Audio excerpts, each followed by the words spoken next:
So I was arrested on the 6th of March at about 2 p.m. in the afternoon and held in the cells for about 12 to 14 hours. I was interviewed in the police station, and what I was presented with was that I'd been arrested for fraud by abuse of position, which is essentially a director had said I'd stolen money from the company, presented these snippets of evidence to sort of back it up. I was released on bail, and on the 19th of February 2025, the police wanted to release me of all the allegations. There was no case. We presented the evidence to the police and shown that all the fabrication, all the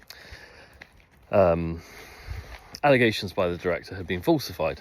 Anyhow, on the 19th of February, it turns out, because as we go through all this administration process, evidence comes out that, of course, we didn't know about timelines, because even as the director of the company, the existing board had refused to allow me to partake in the business. Not only that, of course, they had removed my access to all my company communications before the allegations were made against me.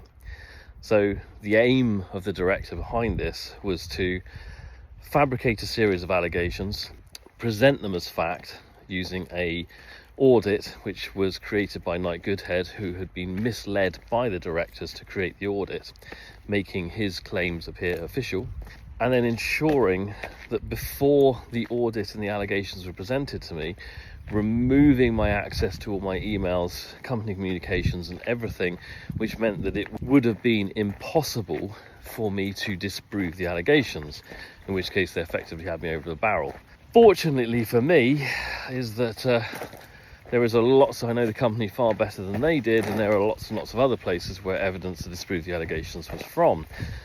Anyhow, it turns out on the 19th of February 2025, the same day the police wanted to release me from all of the allegations, the directors approached TrueSolve, the administrators, to put the company into administration.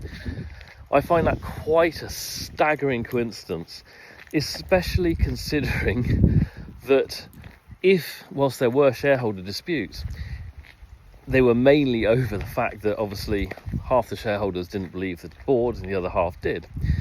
If I turned round to the board, or the shareholders rather, and said, the police have cleared me of all of the allegations, that would have likely merged the shareholders, and then we would have been able to remove the corrupt board of Videscape, and prevented the company going into £1 million of debt, and prevented the company going into administration.